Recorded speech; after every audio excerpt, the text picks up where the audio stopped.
નમસ્કાર વિદ્યાર્થી મિત્રો, સ્વાગત છે તમારી પોતાની યુટ્યુબ ચેનલ જયનિશામાં। હું જયનિશા। વિદ્યાર્થી મિત્રો, ધોરણ 8માં આવતી નેશનલ મીન્સ કમ મેરિટ સ્કોલરશિપ યોજના એટલે કે NMMSની અંદર તમે સૌ જાણો છો એ રીતે 90 માર્ક્સનું માનસિક યોગ્યતા કસોટી એટલે કે MAT વિભાગ પૂછાય છે। મિત્રો, આ MAT વિભાગની અંદર પદાનુક્રમ આ ચેપ્ટરમાંથી ઘણા પ્રશ્નો પૂછાતા હોય છે। તો વિદ્યાર્થી મિત્રો, આજના આ વિડીયો દ્વારા આપણે પદાનુક્રમના વિવિધ થિયરી, પછી તેના પ્રેક્ટિસ ક્વેશ્ચન વગેરે આપણે સોલ્વ કરશું અને આ ચેપ્ટરને ખૂબ જ સારી રીતે અને સરળતાથી સમજવાનો પ્રયત્ન કરીશું। તો ચાલો વિદ્યાર્થી મિત્રો, તૈયાર થઈ જાઓ આપણા આ ચેપ્ટર માટે। ચાલો આપણે હવે શરૂ કરીએ। પદાનુક્રમ તો સૌપ્રથમ તો આપણે થોડું સમજી લઈએ કે પદાનુક્રમ છે શું।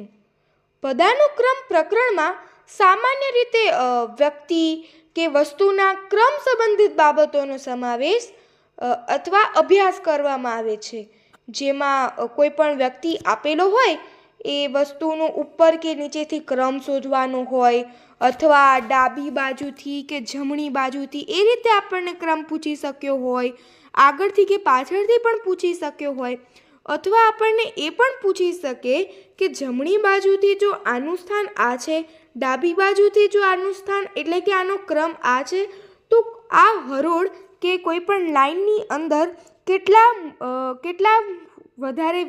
કેટલા વિદ્યાર્થીઓ હશે અથવા કેટલા વ્યક્તિઓ હશે, તો આપણને આ રીતે કુલ વ્યક્તિઓ પણ શોધવાના કહી શકે। તો મિત્રો, આવા પ્રકારના જે પ્રશ્નો છે એ વિચારસરણીનો ઉપયોગ કરીને આપણે કરવાના હોય છે, પરંતુ તેને સરળ બનાવવા માટે મેં કેટલાક સૂત્રો આધારિત પણ લખી આપ્યા, જે તમે અહીંયા જોઈ શકો છો। આ દરેકનો અભ્યાસ આપણે ખૂબ જ સારી રીતે આ વિડીયોમાં કરશું। ચાલો આપણે શરૂ કરીએ।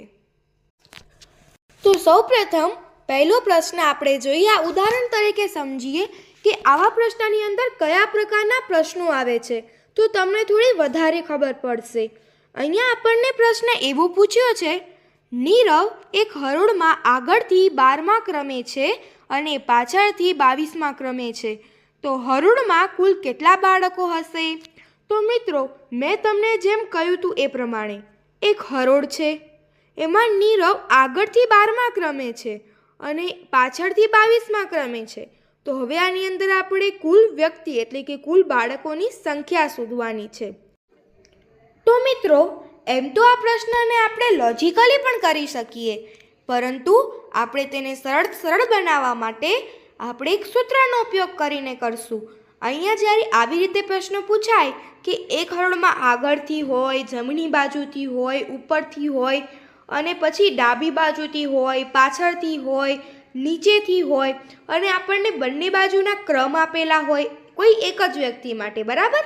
ફોર એક્ઝામ્પલ, અહીંયા નીરવ છે અને એનો આગળથી ક્રમ આપેલો છે અને પાછળથી ક્રમ આપેલો હોય છે, તો જ્યારે પણ આપણે આવી સિચ્યુએશન હોય અને જ્યારે કુલ વિદ્યાર્થીઓ એટલે કે કુલ બાળકો શોધવાના હોય, ત્યારે આપણે શું કરવાનું? આગળથી કે જમણી બાજુથી કે ઉપરથી આપેલી જે પણ સંખ્યા હોય એટલે કે કોઈ પણ વિદ્યાર્થીનો જે કોઈ પણ બાળકનો જે ક્રમ હોય તે વત્તા જે પાછળથી જે ક્રમ છે એટલે કે 22 સૌપ્રથમ કરી નાખવાના, એટલે જવાબ આવશે 34। હવે 34 આવશે, એના પછી આપણે એની અંદર -1 કરી નાખવાના। શું કામ કર્યા?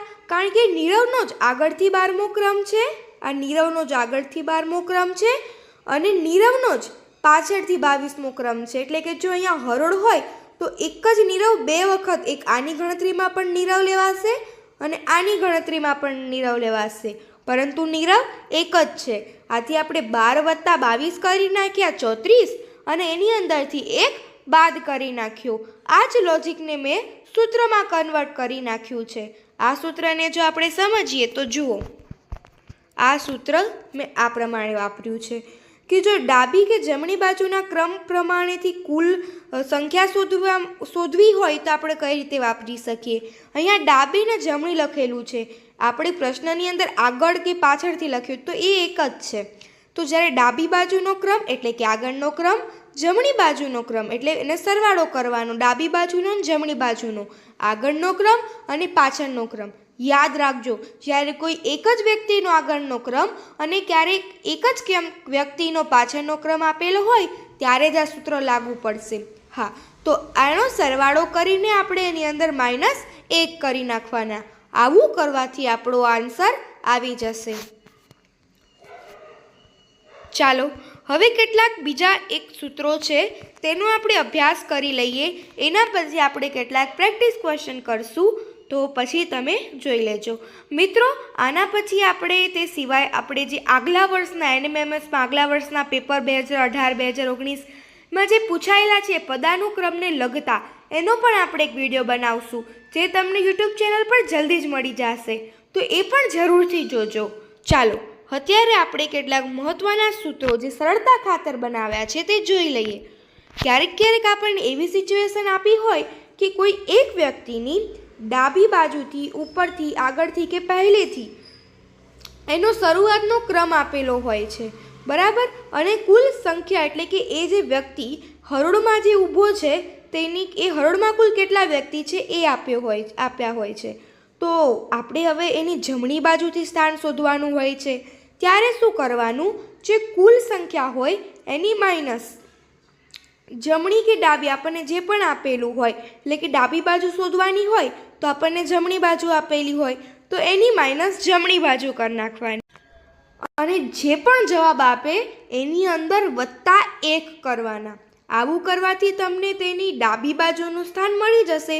એ જ રીતે જો તમને ડાબી બાજુનું સ્થાન અને એટલે ડાબી બાજુનો ક્રમ અને કુલ સંખ્યા આપેલી હોય અને જમણી બાજુથી એનો ક્રમ શોધવાનો હોય કોઈ એક જ વ્યક્તિ માટે, ત્યારે પણ સેમ સૂત્ર, કુલ સંખ્યા. હવે તમને જમણી શોધવાની છે, ડાબી આપણે આપેલી છે તો માઇનસ ડાબી બાજુથી ક્રમ કરી નાખવાનું અને +1 કરી નાખવાનું. ચાલો મિત્રો, હવે આપણે કેટલાક પ્રેક્ટિસ ક્વેશ્ચન કરશું. અને ત્રીજો સૂત્ર તમે જાણો જ છો.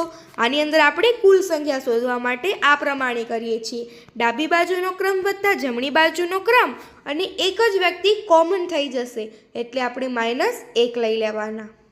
ચાલો હવે આપણે અભ્યાસ પ્રશ્નો સોલ્વ કરીએ. કોઈ પણ બાજુથી શરૂ કરો. તમારો ક્રમ 11મો છે તો હારમાં કેટલા માણસો હશે? આપણને કે કોઈ પણ બાજુથી શરૂ કરીએ તો આપણો ક્રમ તો 11મો જ છે, તો હારમાં કુલ માણસો શોધવાના છે. હવે તમને એમ થશે કે અહીંયા તો કોઈ જમણી બાજુ કે કોઈ ડાબી બાજુને એમ સ્થાન નિશ્ચિત આપેલું નથી, પરંતુ વિદ્યાર્થી મિત્રો, અહીંયા તમને એમ આપેલું છે કે કોઈ પણ બાજુથી શરૂ કરો, એટલે કે આપણને એમને પણ મળી જાય કે જમણી બાજુથી જો એનું સ્થાન 11મું છે અને ડાબી બાજુથી અથવા પાછળથી પણ એનું સ્થાન 11મું છે. અને આપણે શોધવાનું શું છે કે હારમાં કેટલા માણસો હશે, એટલે કે હારમાં રહેલા કુલ માણસો શોધવાના છે. તો આપણે શું કરીએ છીએ? ડાબી બાજુથી 11 અને જમણી બાજુથી 11, અને હવે 1 કોમન થઈ જશે એટલે -1. 11 + 11 22 વિદ્યાર્થીઓ, પરંતુ 1 એ પોતે વિદ્યાર્થી હશે એટલે 22 - 1 એટલે કે 21. માટે આપણે કહી શકીએ કે હારમાં કુલ 21 માણસો હશે. આશા કરું છું તમને આ પ્રશ્નની અંદર સમજ આવી ગઈ હશે. આ જ રીતે આપણે એક પ્રશ્નને ખૂબ જ સરળતાથી સમજીને દરેક પ્રશ્નનો જવાબ કરીશું. મિત્રો, આવા જ પ્રશ્નો તમારી પરીક્ષામાં પૂછાય છે. જે તમે મારો બીજો વિડીયો આગલા વર્ષના પ્રશ્નો તમે સોલ્વ કરશો તો તમને જરૂરથી ખબર પડી જશે. એ જ રીતે આપણે બીજો પ્રશ્ન કરશું. મનીષ 40 છોકરાઓની હરોળ છે, એટલે કે કુલ જે છોકરાઓ છે એ 40 છે, કુલ વ્યક્તિ 40 થઈ ગયા. જમણા છેડેથી તે 14મા ક્રમ છે. હવે આ એક હરોળ છે, એની અંદર 40 વિદ્યાર્થીઓ છે, અને આ જે મનીષ છે એ જમણાથી એટલે 14મા ક્રમે છે. તો ડાબી બાજુથી મનીષનું સ્થાન કેટલું હશે? તો વિદ્યાર્થી મિત્રો, જ્યારે પણ આ રીતે કુલ વિદ્યાર્થીઓની સંખ્યા આપી હોય, જમણા છેડેથી 14મો ક્રમ એટલે આપણે ડાબી બાજુ શોધવાની છે, એટલે આપણે શું કરવાનું? 40 - 14 કરી નાખવાના, કારણ કે એને ડાબી બાજુથી ક્રમ શોધવાનો છે એટલા માટે. તો તમે 40 - 14 કરશો તો જવાબ આવી જશે 26, બરાબર. 40 4 14 26 જવાબ આવશે, બરાબર. હવે જ્યારે 26 જવાબ આવ્યો તો હવે એક મનીષનું શોધવાનું છે, એટલે આપણે અહીંયા 27મો ક્રમ એમ લખશું. હવે આમાં આપણે એક કેમ ઉમેર્યો એ તમને ખૂબ જ સારી રીતે સમજાવું. જુઓ, અહીંયા 40 છોકરાઓ છે અને 14મો ક્રમ છે. હવે માની લો કે એક હરોળ છે. આ સમજવા માટે તમને સમજાવું છું કે એમાં 5 વિદ્યાર્થીઓ છે. હવે તમને એમ કહ્યું છે, મનીષને જ લઈ લઈએ કે મનીષ જમણા ક્રમેથી 2 વિદ્યાર્થીઓ છે, એટલે કે અહીંયા 1 અને અહીંયા 2, એટલે કે અહીંયા એનું સ્થાન હશે મનીષનું. આ મનીષ છે, આ ભૂસી નાખું છું, બરાબર. તો અહીંયા મનીષ ઊભો છે. હવે અહીંયા કુલ 5 વિદ્યાર્થીઓ છે. મનીષનું સ્થાન બીજા ક્રમે છે, જમણી બાજુથી. હવે આપણે ડાબા ક્રમે શોધવું હોય તો અહીંયા એક ત્રીજો વ્યક્તિ હશે, અહીંયા ચોથો હશે અને અહીંયા 5મો હશે. તો જો આપણે એને ડાબા ક્રમે શોધવું હોય તો 1 2 3 અને 4, એટલે કે આ ચોથા ક્રમે હશે. તો આની અંદર આપણે શું કર્યું કે સૌથી પહેલાં 5 - 2 કર્યા, એટલે આપણે 3 મળી ગયા અને 3 + 1 કરીને આપણે 4 મેળવ્યા. તો જો તમને એમ લાગ્યું હોય કે આ સૂત્ર કઈ રીતે બન્યો, તો લોજિકલી આ રીતે બન્યો છે. આશા કરું છું કે તમને સમજાઈ ગયું હશે. તો આની અંદર જવાબ આવશે કે એ 27મા ક્રમે હશે, કારણ કે 40 - 14 26 અને એની અંદર સરવાળો 1 એટલે કે 27. અને મેં તમને નાના ઉદાહરણ દ્વારા પણ સમજાવી દીધું. નંબર 3, એક હારમાં એનો ક્રમ ઉપરથી 15મો અને નીચેની બાજુથી 17મો છે. તો હારમાં કેટલા વ્યક્તિઓ હશે? હવે એનો ક્રમ ઉપરથી 15મો છે અને નીચેથી 17મો છે. કુલ કેટલા વ્યક્તિઓ છે? કુલ વ્યક્તિઓ શોધવા માટે હવે આપણે ઝડપથી પ્રશ્નોને સોલ્વ કરી નાખશું, કારણ કે આપણને બેઝિક કોન્સેપ્ટ આવડી ગયા છે. એટલે હવે આપણે શું કરશું? 17 + 15 - 1 એટલે 32 - 1 એટલે કે 31, એટલે કે 31 વ્યક્તિઓ હારમાં હશે. આ કુલ વ્યક્તિઓ છે, બરાબર. ચાલો હવે આપણે આગળ કરીએ. મિત્રો, તમે જોઈ શકો છો આપણે સૂત્રની મદદથી કેટલું બધું ઝડપથી અને સરળતાથી કરી શકીએ છીએ. ક્રિકેટ ટીમના 15 ખેલાડીઓ મેદાનમાં એક હરોળમાં હોય છે. આગળથી 7મા ક્રમે ઊભેલ હરિજનભાઈનો પાછળથી કયો ક્રમ હશે? ચાલો હરિજનભાઈનો પાછળથી ક્રમ શોધીએ.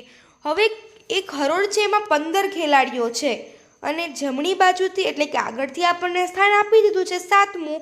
તો હવે આની અંદર આપણે શું કરશું? તો આપણને ખબર જ છે 15 - 7 + 1, 15 - 7 એટલે કે 8 આવશે, બરાબર.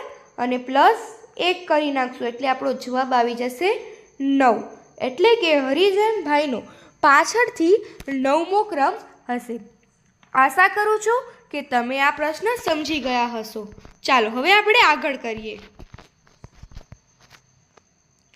15 વિદ્યાર્થીઓની એક હરોળમાં મનોજ અને તેજસનો ક્રમ ડાબી બાજુથી અનુક્રમે 7મો અને 9મો છે. 15 વિદ્યાર્થીઓની એક હરોળ છે. તેજસનો અને મનોજનો અને તેજસનો 7મો ક્રમ છે ડાબી બાજુથી અને તેજસનો 9મો ક્રમ છે. હવે જમણી બાજુએથી બંનેનો ક્રમ શોધો. તમે ગભરાઈ ન જતા કે 2 વિદ્યાર્થીઓનો શોધવાનો છે. આપણે જે પહેલાં કરતા હતા એવી જ રીતે કરવાનું છે, પણ 2નું કરવાનું છે. સૌથી પહેલાં આપણે મનોજનું શોધી લઈએ. મનોજ. હવે મનોજના કુલ 15 વિદ્યાર્થીઓ છીએ એના હરોળમાં અને 7મો ડાબી બાજુથી ક્રમ છે, એટલે 15 - 7 કરશું અને +1 કરશું, કારણ કે આપણે જમણી બાજુથી શોધવાનું છે. તો જવાબ આવશે 8 + 1 = 9. તો હવે આપણે અહીંયા લખી નાખીએ કે મનોજનો ક્રમ 9મો છે, બરાબર. હવે આપણે શોધવાનો છે તેજસનો. અનુક્રમે લખેલું છે એટલે જે પહેલું નામ હોય એનું પહેલું, એટલે કે એનો પહેલો ક્રમ, અને જે તેજસ છે એનો આ વાળો ક્રમ, બરાબર.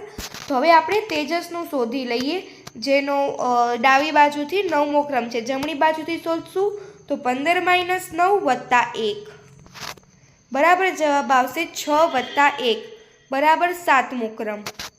આ સૂત્રની મદદથી મેં ઝડપથી કરી નાખ્યું છે, એટલે કે મનુજનો ક્રમ થશે 9મો અને તેજસનો ક્રમ થશે 7મો। આશા કરું છું કે તમે સમજી ગયા હશો। ચાલો હવે આપણે આગળ વધીએ। નંબર 6, 56 વિદ્યાર્થીઓની લાઈનમાં આરવ ડાબેથી 9મો છે અને જમણી બાજુએથી તેનો ક્રમ શોધો। કુલ 56 વિદ્યાર્થીઓ છે, ડાબેથી 9મો ક્રમ છે। હવે આ -9 કરશું અને +1 જ કરશું। ટૂંકમાં તમારે 3 વસ્તુ યાદ રાખવાની છે। જ્યારે કુલ વિદ્યાર્થીઓ પૂછાય ત્યારે જમણી જે ક્રમ હોય જમણી બાજુથી વત્તા ડાબી બાજુથી જે ક્રમ હોય એનો સરવાળો અને એની અંદર -1 કરી નાખવાનું। જ્યારે આપણને કુલ વિદ્યાર્થીઓ આપેલા છે, ડાબી બાજુથી આપેલું છે અને આપણે બીજી સાઈડ એટલે કે જમણી કે ડાબી શોધવાનું છે, ત્યારે આપણે જે કુલ વિદ્યાર્થીઓ માઇનસ આપેલી જે ક્રમ હોય એ માઇનસ કરી નાખવાનો અને એની અંદર +1 કરી નાખવાનું, જે મેં આમાં કર્યું છે। ચાલો હવે આપણે આને ફર્ધર સોલ્વ કરીએ। 56 - 9 એટલે કે 47 અને +1 એટલે કે 48। આથી જમણી બાજુથી ક્રમ આરવનો 48મો હશે। ચાલો આગળ વધીએ। નંબર 7, એક ટુકડીમાં જેઠાલાલની આગળ 15 માણસો ચાલે છે તેમજ તેની પાછળ 11 માણસો ચાલે છે। કુલ કેટલા વિદ્યાર્થી મિત્રો હશે? ચાલો હવે જેઠાલાલની આગળ 15 માણસો, આ છે જેઠાલાલ અને એની આગળ છે 15 અને તેની પાછળ છે 11। હવે કુલ કેટલા હશે? તો મિત્રો હવે સૌથી પહેલાં આપણે આ થોડો અલગ છે થોડોક, બરાબર। અહીંયા આગળ 15 છે અને પાછળ 11 છે અને વચ્ચે એક જેઠાલાલ છે, એટલે જો આપણે આ ત્રણેયનો સરવાળો કરી નાખીએ તો આપણને કુલ મળી જાય, એટલે કે 15 + 11 બરાબર 26 અને અહીંયા એક જેઠાલાલ છે એટલે કે 27। તો મિત્રો આ રીતે તમે આ પ્રશ્નને સમજી શકો છો, કારણ કે આ જેઠાલાલ છે અને જેઠાલાલની આગળ 15 છે, જેઠાલાલની પાછળ 11 છે, તો આ 15 માણસો, આ 11 માણસો ના જેઠાલાલ પોતે, એટલે કે 15 + 11 બરાબર 26 અને એના +1 બરાબર 27।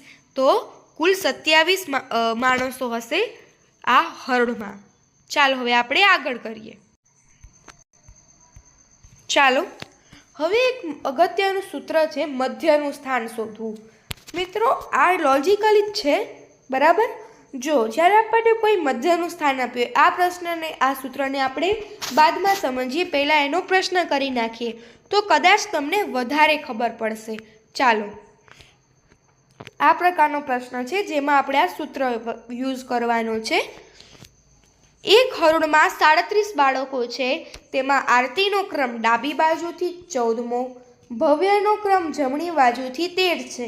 તો આરતી અને ભવ્ય વચ્ચે કેટલા બાળકો હશે? જ્યારે આપણે કોઈ 2 બાળકોની વાત કરવામાં આવે, એટલે કે આ એક હરોળ છે એમાં 37 બાળકો છે। હવે આરતીનો ડાબી બાજુથી ક્રમ, આ ડાબી બાજુથી ક્રમ 14મો છે અને ભવ્યનો જમણી બાજુથી ક્રમ 13મો છે। હવે આ બંનેની વચ્ચે કેટલા બાળકો હશે? તો જ્યારે આવા પ્રકારના પ્રશ્નો પૂછાય ત્યારે આપણે યાદ રાખવાનું કે જે કુલ સંખ્યા હોય એની અંદર ડાબી બાજુનો ક્રમ અને જમણી બાજુનો ક્રમ બંને વ્યક્તિનો એડ કરી નાખવાનો અને માઇનસ કરી નાખવાનો। એટલે કે અહીંયા આપણે આ પ્રશ્ન અકોર્ડિંગ જોઈએ તો કુલ 37 બાળકો છે, આરતીનો ડાબી બાજુથી ક્રમ 14મો અને જમણી બાજુથી ક્રમ 13મો છે। તો હવે આપણે અહીંયા શું કરશું? 14 + 13 કરી નાખશું, એટલે જવાબ આવશે 27 અને કુલ 37 બાળકો છે, એટલે કે 37 - 27 એટલે કે 10। તો મિત્રો આનો આન્સર આવશે 10, એટલે કે આરતી અને ભવ્યની વચ્ચે 10 બાળકો હશે। ચાલો 9મો પ્રશ્ન સમજીએ।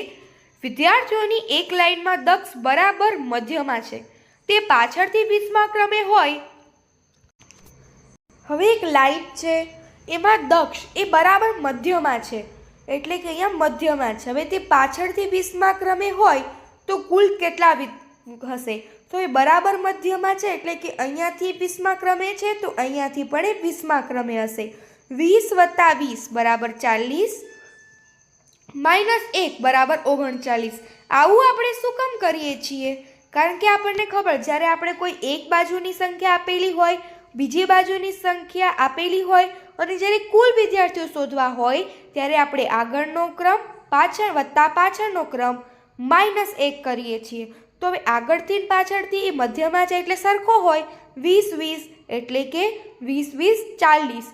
અને હવે એક કોમન છે, કારણ કે વિદ્યાર્થી, જે બચેલો વિદ્યાર્થી છે એ એક જ છે, બરાબર, દક્ષ એક જ છે, માટે આપણે 40 - 1 બરાબર 39. આ રીતે આપણે કહી શકીએ કે આ સંપૂર્ણ હરોળમાં 39 વિદ્યાર્થીઓ હશે. તો મિત્રો, આ રીતે આપણે આ વિડીયોની અંદર જે NMMSની અંદર પદાનુક્રમની રીતે વિવિધ પ્રકારના પ્રશ્નો પૂછાય છે તેના વિવિધ પ્રકારો આપણે જોઈ લીધા છે અને તેને આપણે ખૂબ જ સારી રીતે સમજી લીધા છે. આશા કરું છું કે તમને આ વિડીયો ખૂબ જ પસંદ આવ્યો હશે. જો તમને પસંદ આવ્યો હોય તો ફટાફટ આ ચેનલને લાઈક કરો, સબસ્ક્રાઈબ કરો, કારણ કે હું કોઈ પણ NMMSને લગતી કોઈ માહિતી હશે કે અન્ય ઘણા બધા વિડીયો હશે તે આપની સુધી પહોંચાડીશ. જો તેના માટે સબસ્ક્રાઈબ કરેલું હશે તો તમને તે જલ્દી પહોંચી જશે. અને જો તમને વિડીયો ગમ્યો હોય તો તમારા મિત્રો સાથે જરૂરથી શેર કરજો. Thank you.